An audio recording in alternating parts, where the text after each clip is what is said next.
Hey, good morning. Robert Phoenix here, broadcasting to you live from Austin, Texas. It's a little cloudy out there, a little damp. We had some thunder and lightning last night, and pretty cold, I have to say. The polar vortex has descended upon us here.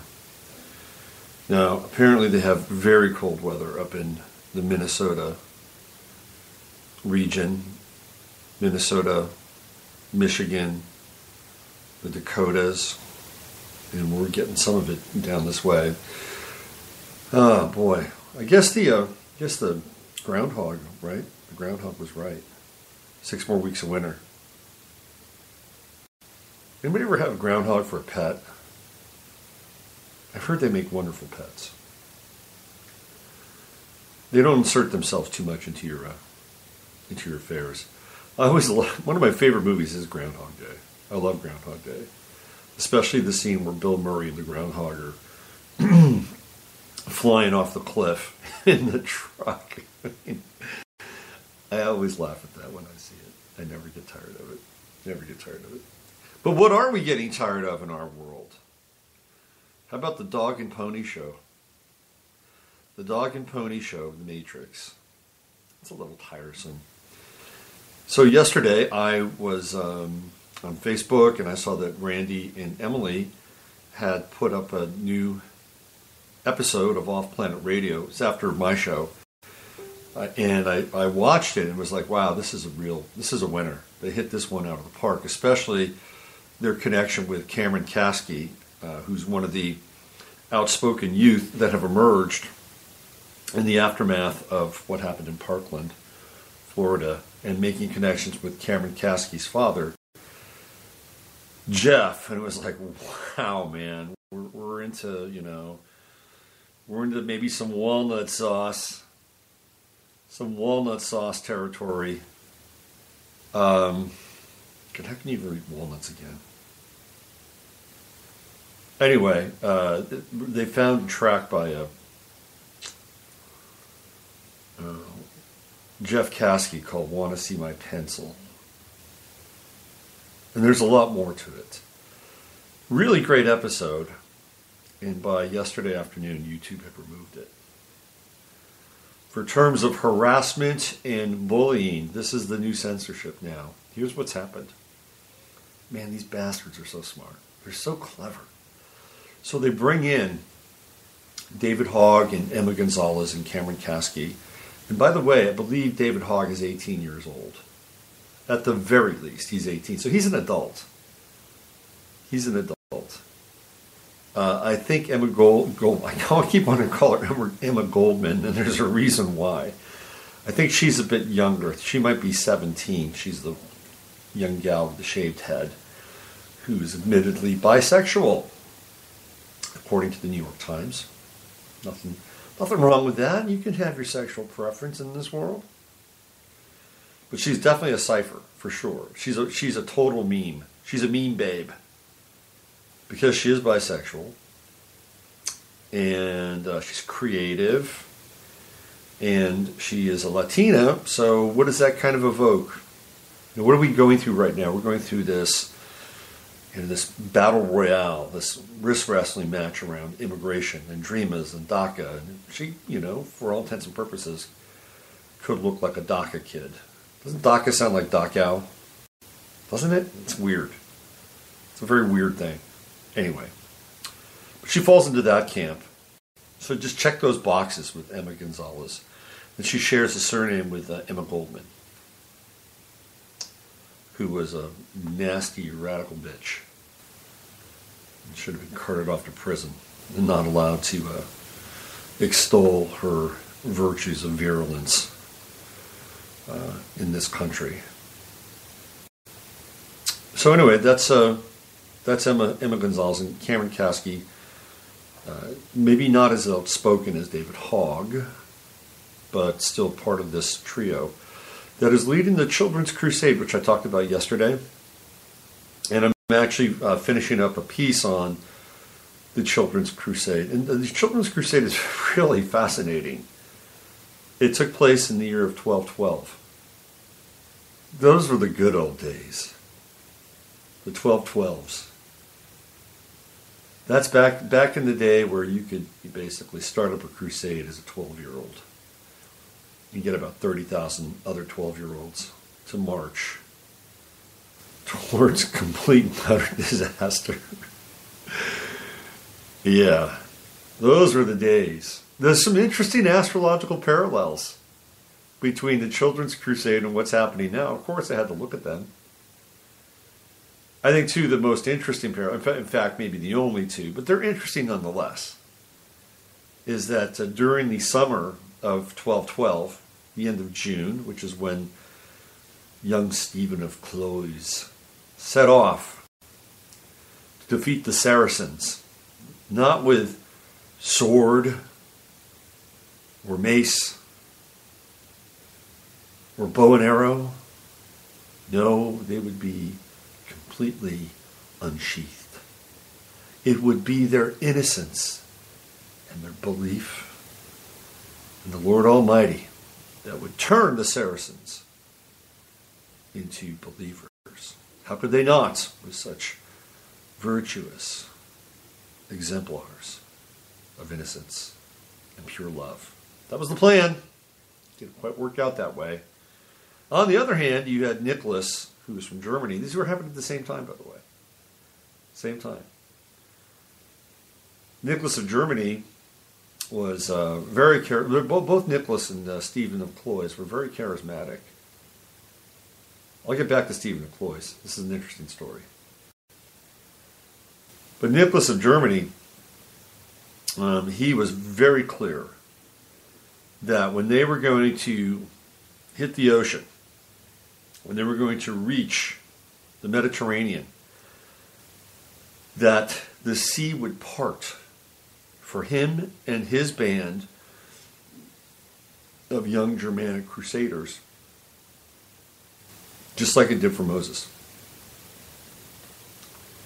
And when they finally reached the Mediterranean, after stumbling through the Alps, many of them dying, the sea didn't part.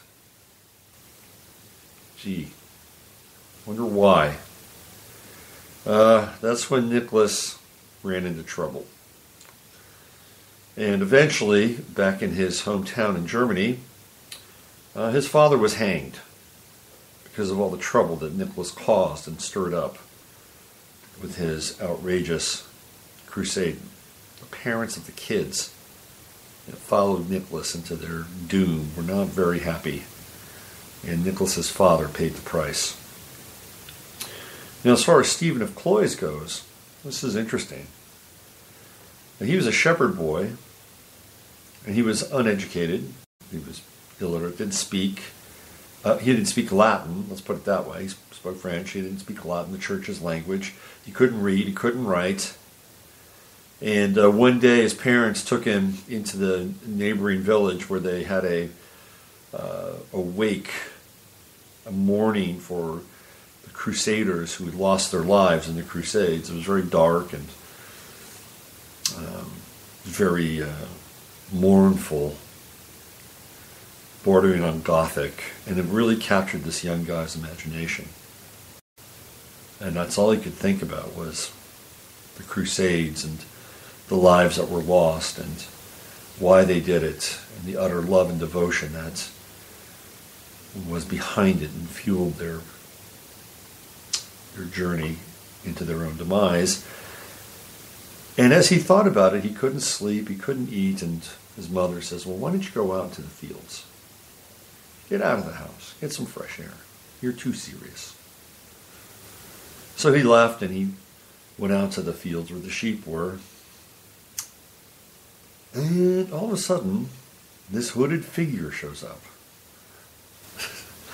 Now listen, I'm recounting this from an article I found in a newspaper from 1909. And what's interesting about the article is that I started to really get into this yesterday, which was the 21st of February. That article that I was reading was written on the 20th of February, 1909. Like, wow, this is a trip. One day off of the day that this was published. It's in an old newspaper called the San Francisco Call, Call. And it was front page news, this story about Stephen of Cloyes. So this hooded figure mesmerizes him and tells him, this is your mission, kid. You're supposed to go to the Holy Land. And you're supposed to defeat the Saracens with other youth. And your only weapon shall be your guilelessness, your innocence, and your love for Christ. And that will turn the tide. And go forth and do it. So how can I? You'll find out. You'll figure it out. And of course, Stephen was transformed by this meeting. And he went back home to tell his parents. And by the way, after he was given his marching orders, he looked and the hooded figure was gone. So he went back home to tell his parents. His parents were quite thrilled with the young man's story.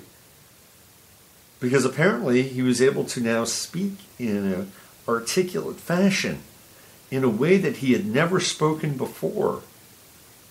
And with his newly found ability to articulate, fired by power, passion, and zeal, he went forth into the countryside and he spoke to other youth who were captivated, absolutely captivated by his vision, and followed in with him. Now apparently he was also a bit of a miracle worker, that during his brief odyssey as the leader of a failed children's crusade, he was actually able to demonstrate some miraculous powers. Now, I've not been able to ascertain what these miracles were, but they're part of his story, which is why he gains credibility. Now, Nicholas from Germany, who was doing this at the same time, didn't really demonstrate the same kinds of metaphysical skills that Stephen of Cloyes did. But eventually, the kids wind up going all the way to Italy. There are a number of kids along the way that die. I mean, these are like, 9, 10, 11-year-old kids. 30,000 of them marching towards Palestine. And there are a lot of casualties along the way. And eventually they get an audience with the Pope. They get an audience with the Pope and in Italy. And the Pope says, why don't you all be good lads and just go home now? Your adventure is over. And it doesn't turn out well for either Stephen or Nicholas. At least on the Nicholas side of things, there were a bunch of kids who wanted getting citizenship. They were so impressed with them. And I think it was either Italy or Spain. They were so impressed with these kids. They were like, man, you kids are kick-ass. You want to stay here, you can be part of our society. And a lot of those kids did. They stuck around and they became citizens of a different country. So it's another interesting kind of tale of migration. But the Children's Crusades didn't work out so well. In spite of the articulation and the fervor and the zeal of the two leaders of the Children's Crusades, one from France and one from Germany, both ended in disarray and disaster.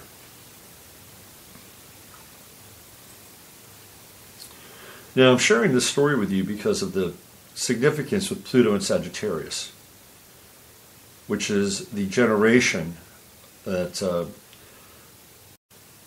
David Hogg, even if he's, let's say he's 19 or 20, he's still going to fall into that Pluto and Sag rubric. I think the oldest members of Pluto and Sag are around, 21 right now? 22 at the most, if they were born in 1996. So we're just starting to see them now kind of enter into the public arena of our consciousness. And we'll start to see them kind of more close up in terms of things like sports and athletics. And they should be quite good at sports, these Pluto and Sag kids. But the first 3 years, I think, are like, let's see, the ones that are 22, 21, 20, maybe 19. I think it's about 3.5 to 4 years where they have that Uranus-Neptune conjunction in Aquarius with Pluto and Sag. And that's a pretty electric connection between those three outer planets. And I'd have to look at David Hogg's birthday, although that's not going to be found that easily, to be honest with you. But it's with that same kind of religious fervor and zeal that is fueling this march on Washington, which is going to happen on March 24th. Get it? March 24th. You know what was really interesting? I couldn't figure out how I missed this. Marjorie Stoneman, the woman who that school is named after, she was an activist. She was a journalist / activist, and her big life project was the Florida Everglades and the swamps, which are basically swamps, right? And her big activism was she didn't want the swamps drained. You get it? She didn't want the swamp. I'm like, wow, that's interesting. I totally missed that one. And I think it was Mike Lewin who pointed that out over on Facebook. It's like, you hit your hand on your forehead. Yeah, I should have seen that one. It's an interesting, odd little parallel, isn't it? She didn't want the swamp drained. Anyway, they're marching in March 24th. We know that's going to be in the sign of Aries. So one of the interesting things about the Children's Crusade, which took place in 1212, was, guess where Uranus was? It was in the sign of Aries. Not at the same degree, about 14 degrees Aries, at the end of June in 1212, but Jupiter was also in Scorpio then. So here we are in the midst of the new Children's Crusade with two kind of key planets in the same sign during that time. There's a lot of Leo going on then. A lot of Leo. Pluto and Leo was in full force during the Children's Crusade. Isn't that interesting, since Leo represents children? And I believe the true node in Chiron might have also been in Leo. I know the true node was. So a ton of Leo, populating the Children's Crusade, plus Uranus in Aries, and Jupiter in Scorpio. So we had, I believe, a Jupiter-Pluto square going on at that time. Scorpio squaring Leo, that wasn't going to end well. So some of the same elements that were in play during the Children's Crusade are actually in play right now. Kind of fascinating, actually. Now, how will it end? Will it end well? Will it end differently? Now, these children, unlike the children during the Children's Crusade, are not going to be alone or unchaperoned. No, they'll have plenty of help and have had plenty of help along the way. They will be ushered in by women's groups. And this is really, we're getting down into the crux of this thing. And it's kind of like this collision of Me Too meets anti-gun, meets children, meets sanctity, meets innocence, meets vulnerability. And these are sacred grounds, man. They're unassailable, theoretically. How can you speak poorly of children? How can you do this? Now there's a big wave in the media that the right-wingers and the conspiracy theorists are coming down hard on these kids. They're trolling them. Well, first of all, let's be clear about this. David Hogg is not a child. He's 18 years old. He's old enough to fight in a war. He's old enough to vote. Okay? He's not a child. He's an adult. He's an adult by the state standards.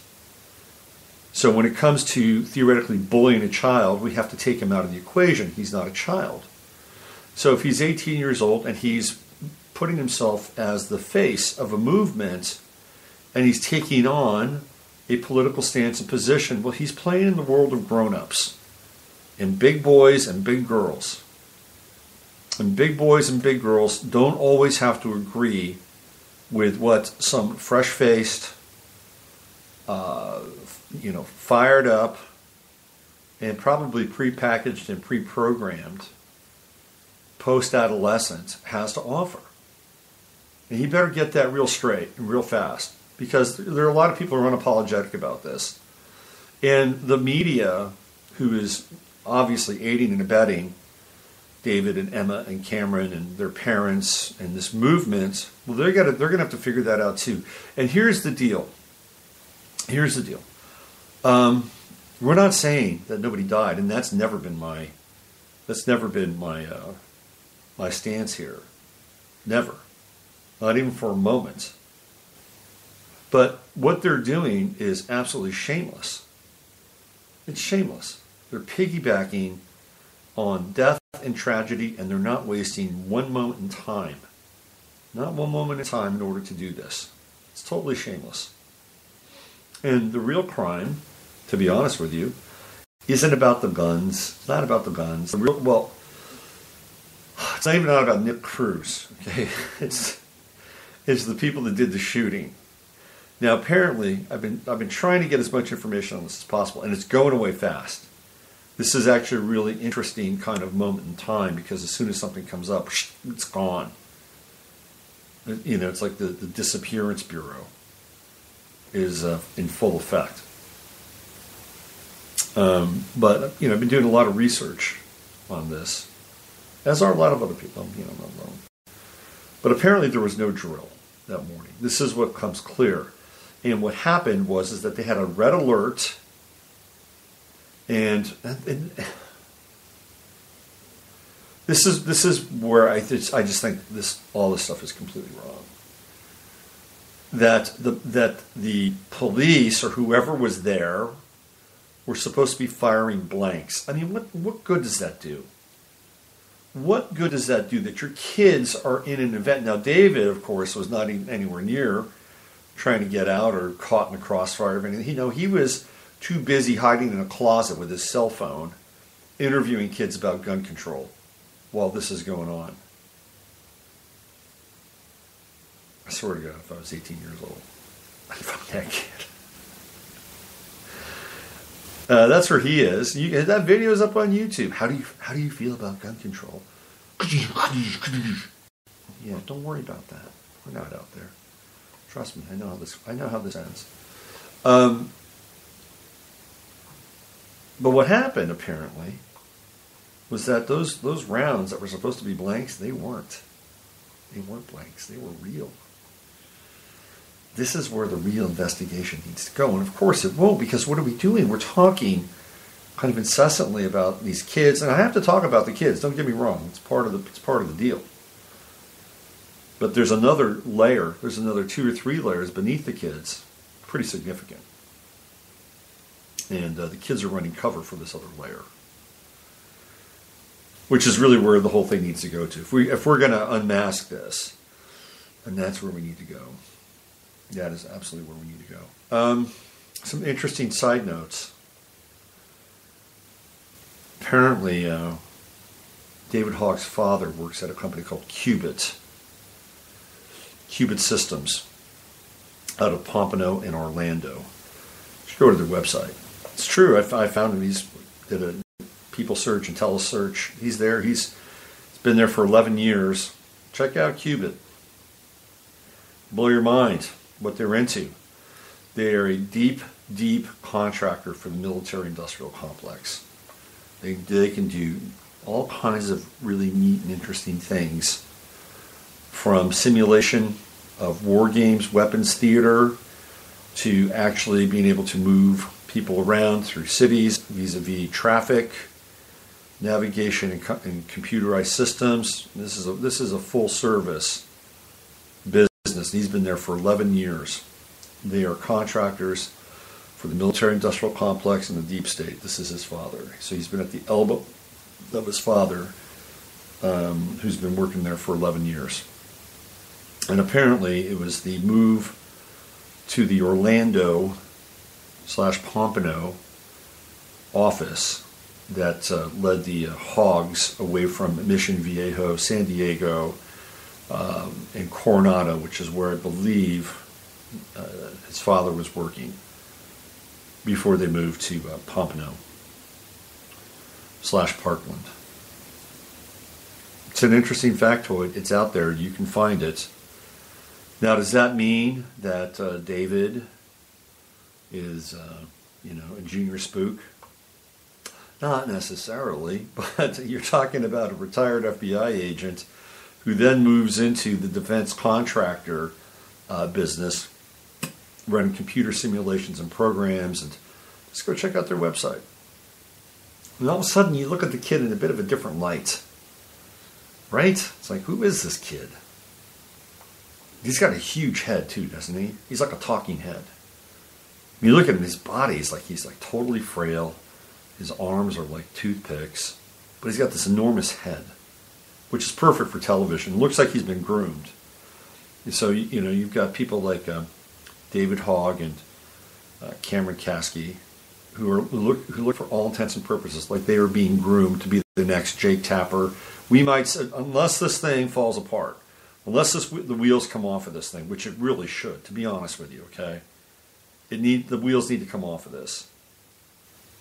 But if they don't, and we keep on marching inexorably towards the conclusion of whatever this thing is, and the conclusion is not good on either side of that equation, if we keep marching down this path.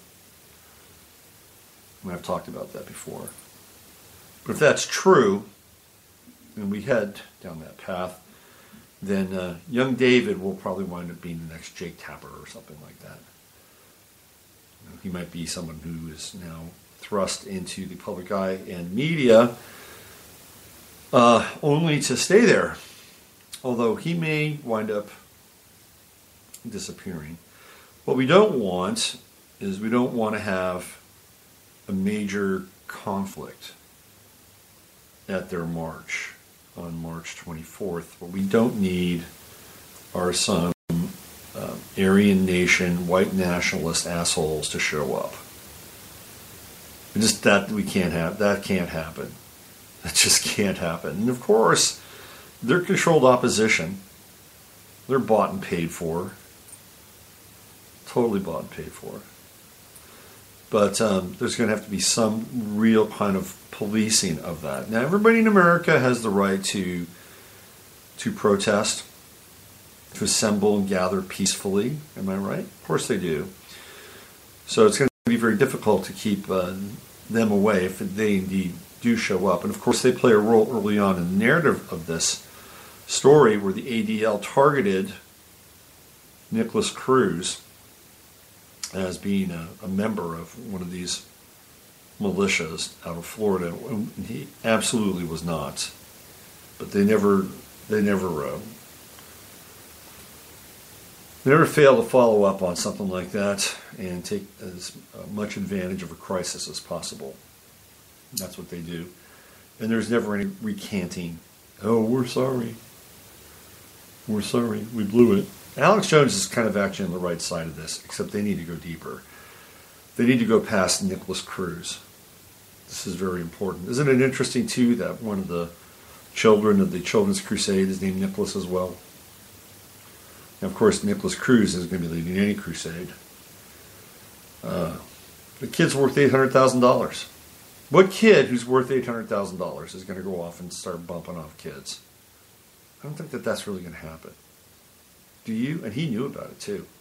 He knew that once he turned 18, that his step-parents or his adoptive parents who really cared for the kid had basically said, you know, he's got all these properties, and they're going to transfer them over to him. Of course, there was going to be a sale of the properties, and he would have had close to $1 million. And what kid at the age of 17, 18, 19 years old wouldn't, I think he was 19, would not be, you know, thrilled over the fact that they're going to inherit close to $1 million. I mean, wouldn't their problems be pretty much over at that point? I mean, I know he had psychological problems, and money can't solve everything, but certainly there'd be something to live for, right? And he knew it. He knew that money was coming to him. I don't know where that money's going now. Certainly not going to him, and it's not going to be going to his brother, who's not even his biological brother, because now his non-biological brother is under wraps as well. Who knows where that property and that money is going to go to? And apparently his girlfriend, or this girl he liked, dumped him for another guy. And instead of just going out and snuffing the girl and the guy, which would seem like the most logical thing to do if you were, pissed off, jealous, hurt, crime of passion, whatever. It's happened before in history a few times, if I'm not mistaken. You would go do that. But no, he decided he was just going to go randomly start plugging people. No, that doesn't work. That narrative doesn't work. We got some chatters in here. Let me see what we got. What do we got in the chatter room? Good morning, morning. Have I missed much? Randy's video is taken off. Yep. Yeah, Randy's video was taken off yesterday. Yeah. It's over on Vimeo now. You can find it. If you're friends with me on Facebook, you can find it. I reposted it on my Facebook page. So I was sharing with Randy the latest on this Kevin Hogg, the father of David Hogg, and his work at Qubit. Boy, what an interesting company they are. You know what's fascinating is there are probably at least a dozen qubits operating, maybe more, throughout the United States, who are involved in some really nefarious, dark propping up of the military-industrial complex and the war theater and all this stuff, man. It's like we don't even know half of it. We should, though. There's a whole other world out there that exists, obviously. So here we are. We're kind of moving forward with whatever's happening there, or not happening. It'll be interesting to see. Now, David Hogg has said, "Come on, conspiracy theorists, bring it on." Well, fine, David. If you're a big boy, and you say bring it on, well, why don't you? Again, I'm not here to prop up Alex Jones, but why don't you call into Alex Jones? Why don't you have a little one-on-one with Alex Jones? And I have not been a huge advocate of Alex, because I think he's controlled opposition. But in this instance, I think Alex Jones would love to get into the barrel with David Hogg. Trust me. So if you're really all that gung-ho about having the conspiracy theorists, or, come on, well, why don't you just step out a little bit, David?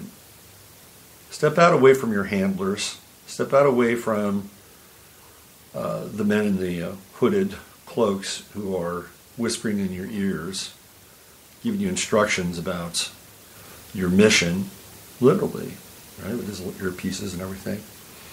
Step on out. You're a big boy. Let's see what you got. So we're going to see what happens here. This is a very fluid situation and potentially volatile. And there's a whole lot more going on, too. It's not just all about this. Trust me. The Olympics are winding down. And I've enjoyed watching the Olympics. Lindsey Vonn did not do so well. I'm not shedding any tears. Not because she decided to not go to the White House. That's a person's right. If that's their political right. If they don't like Donald Trump, they don't like the politics, they don't have to go. They don't have to go. It's not like a Jane Fonda moment where she's supporting Vietnam. It's not that scandalous. People have a right to say no. There are people who didn't show up when Obama was president. They didn't make a big deal out of it. But they make a big deal out of it now. So that's not my beef with her. My beef with her is that she was all hype. She was just hype, man. She was part of this hype machine. Like, every commercial on the Olympics was about Lindsey Vonn. And look at her. Oh, she's edgy. Oh, man, she's tough. She's kickboxing. She's skiing. She's dancing at a disco. She's got a nice dress on. Look at her. She's a woman for all seasons. And she failed. And maybe that's really who she was. Maybe the bronze medals, or a bronze medal, was who she was. And that's okay. That is really okay to be a bronze medal winner. Because none of us will ever even sniff anything close to that. But what's unfair is how she was portrayed by the media. And they do this all the time. Pump her up, pump her up, pump her up, pump her up, pump her up, pump her up, pump her up. And then there's the inevitable fail. That's the crime. That's the crime. And she went along with it. She went along with it. Oh, yeah, she did, of course. It's good for her image. Meanwhile, these two gals from Alaska totally kicked ass on the long-distance skiing relay. That's hard stuff. That is really hard stuff. Basically, they would ski this track for 2 laps, and then they would tag the person who would ski for 2 laps, and then they would tag the person who had just skied those other 2 laps. And these two gals from the United States who live in Alaska, not glamorous at all. I mean, just pure guts and pure heart, pull it out at the last second. That's a story.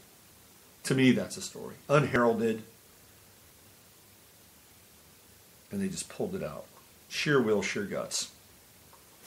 These are the types of people that we should be praising in many, many instances. So the Olympics are going to be winding down. And when the Olympics wind down, this is a really important time because this North Korea, South Korea thing has not been settled. North Korea was pretty crafty and decided to show up and participate in this event. But of course, the United States and Trump and Pence and all these characters aren't having any of it. You know, they'll allow North Korea to remain its own republic, but they have to disarm their nuclear weapons. It's kind of like what they're trying to do here. Isn't that ironic? And when you disarm your nuclear weapons, guess what happens? I got one word for you. It's called Libya. When Libya gave up its nukes, Gaddafi gave up Libya's nukes. Did that help Gaddafi at all? Hell no. Hastened his demise. Because once they knew that he had no way of retaliating, even if he wanted to retaliate, it was easy pickings. So this is the outcome of when the big guns are taken away, literally and figuratively. All right, shall we go into the time machine today?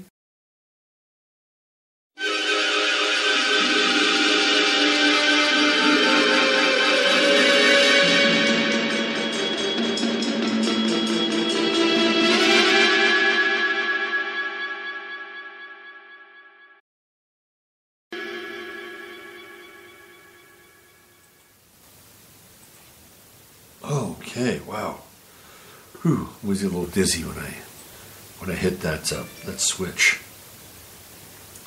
Time tunnel into the past. Well, today is the 22nd of February, and we're going to just take a little trip through history here. Some interesting events on this day, some of which might actually be relevant. So, in 1856. The United States Republican Party opens its first national convention in Pittsburgh. How about that? A year before that, Penn State was founded in State College, Pennsylvania, and started off as the Farmers High School of Pennsylvania. And the year before that, Washington University in St. Louis was founded. That was originally known as Eliot Seminary. So we have some interesting events, 1853, 1855, 1856. In 1862, Jefferson Davis became inaugurated as the President of the Confederate States on this day. 1862, 6-year term. Started, he was previously inaugurated as Provisional President on the 18th of February, which is a little more radical, a little more Aquarian. Oh, by the way, David Hogg's father is an Aquarius. Just to let you know. Let's see what else we have here. In 1879, Utica, New York, Frank Woolworth opens the first of many 5-and-dime Woolworth stores. Are there any more 5-and-dime Woolworth stores around in the United States, or are they gone? Is that over with? Let's see what else we have here.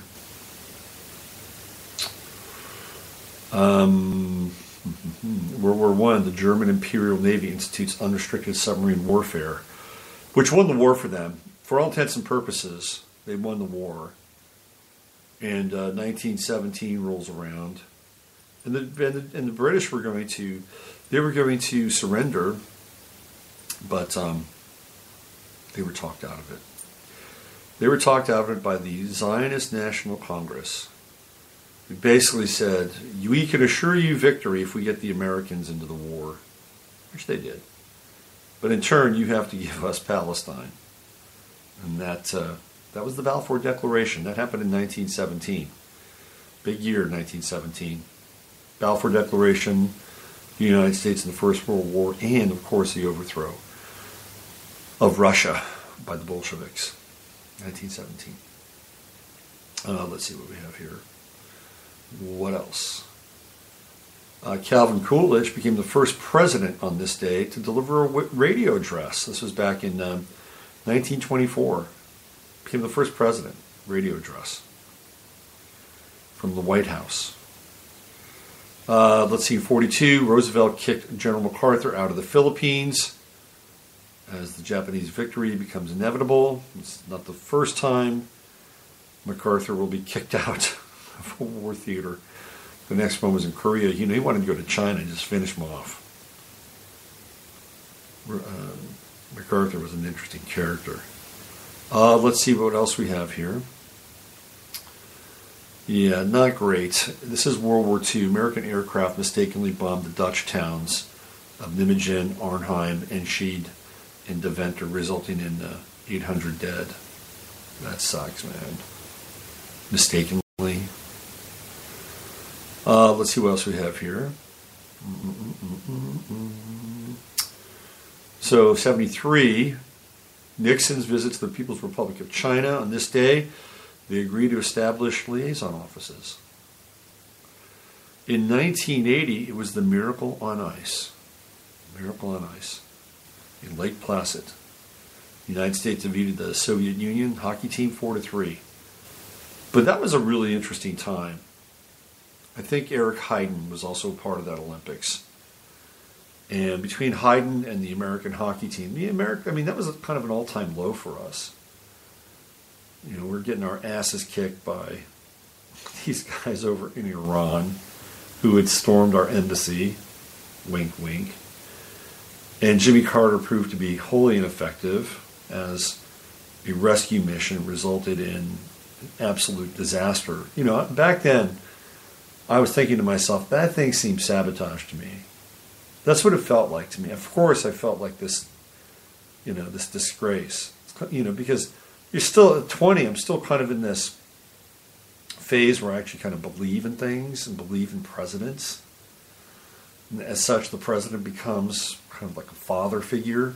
So if Jimmy Carter fucks up on a mission trying to free these hostages, you kind of look at your father and you go, oh man, my dad's a fuck up. So there's a level of shame involved, right? And Carter did not have a hunky-dory relationship with the CIA. He canned a lot of those guys, cut them loose. He was smart, although once you cut a bunch of CIA guys loose, now you're asking for trouble. And that likely was the case for him and us in the botched rescue attempt. Let's see, what else do we have here? There was something kind of interesting. What was it?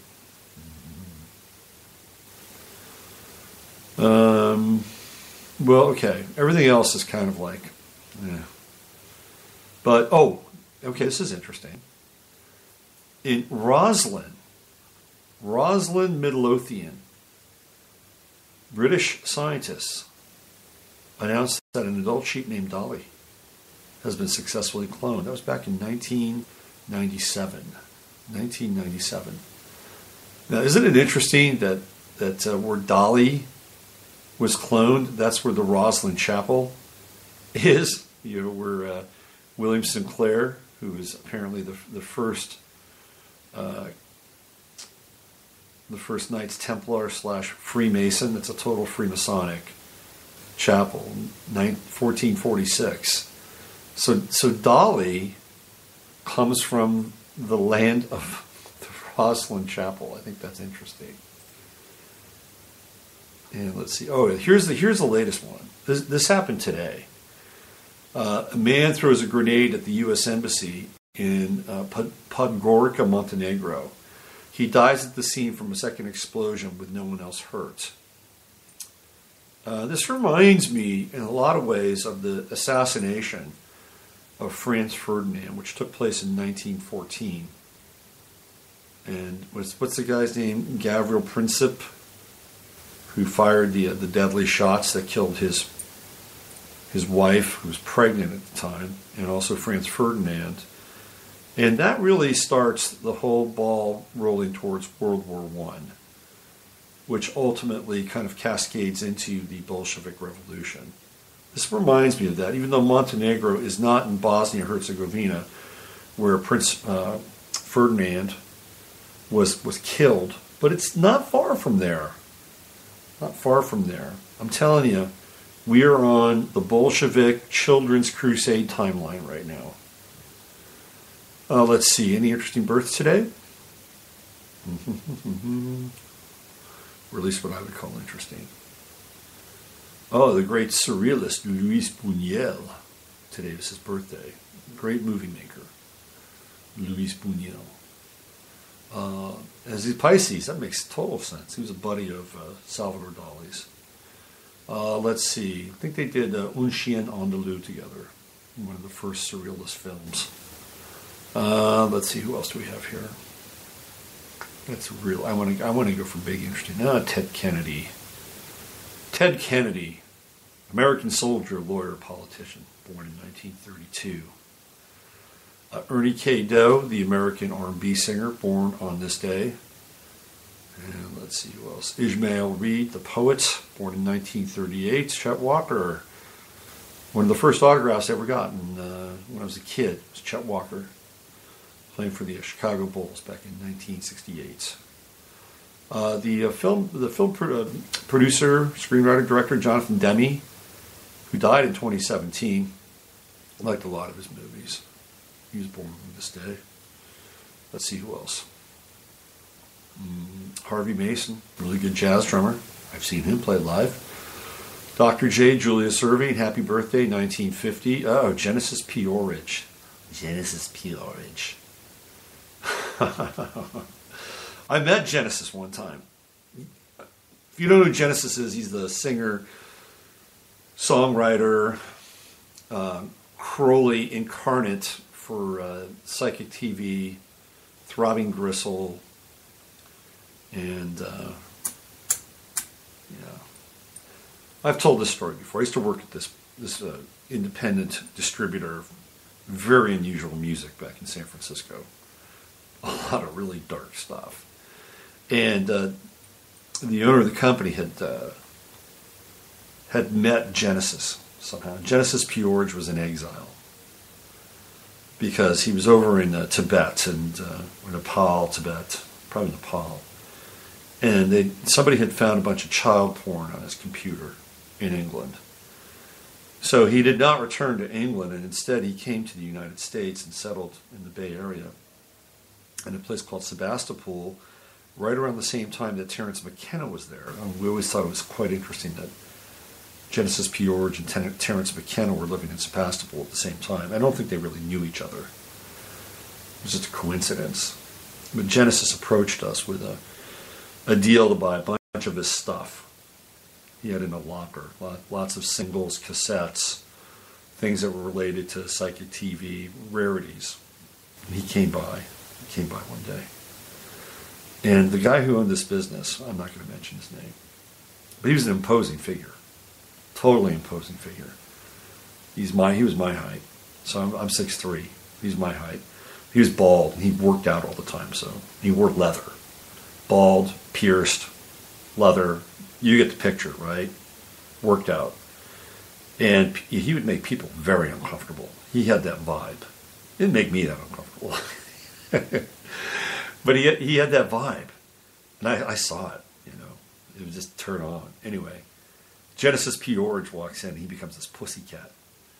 And basically offers him anything he wants from the wall of CDs that we're distributing.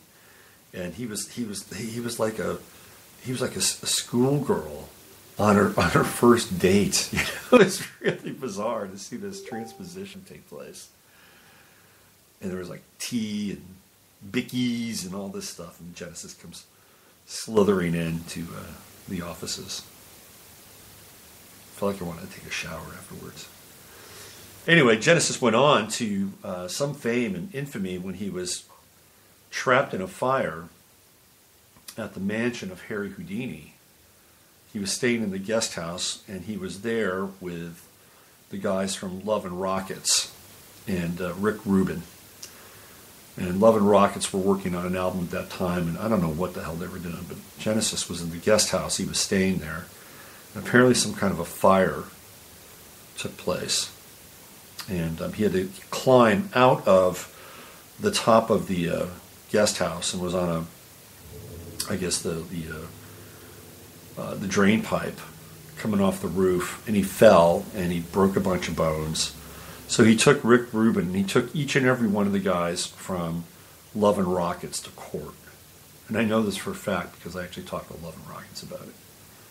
And each one of them had to have their own separate lawyer to deal with something they had absolutely nothing to do with. And Genesis made a bunch of money off of this suit.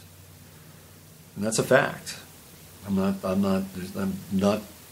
misstating any of the facts here. And then after that, he decides that he's going to become transsexual. And I think he used a fair amount of that money because he was with this woman. I think her name was Laura, I think, if I'm not mistaken. So she was going to become part man, and he was going to become part woman, and together they were going to have this kind of fusion of their identity and reconciliation of opposites and all that stuff. Ah, boy. Today's his birthday. Let's see who else is born today. Anybody else? Oh, David Axelrod. Oh, yeah. The architect of the Obama campaign. Kyle MacLachlan, the actor. I've always liked Kyle MacLachlan. Steve Irwin. Steve Irwin, the Australian zoologist and TV host. He's born today. A lot of interesting people born here on the 22nd of February. And I could keep on going through this list, but I think we've spent enough time here. I think it's time to come back to the present.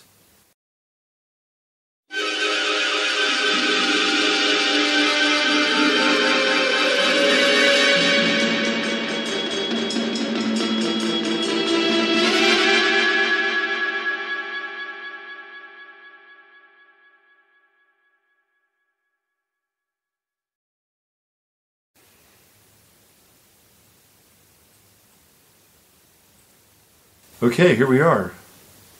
We're back in 2018.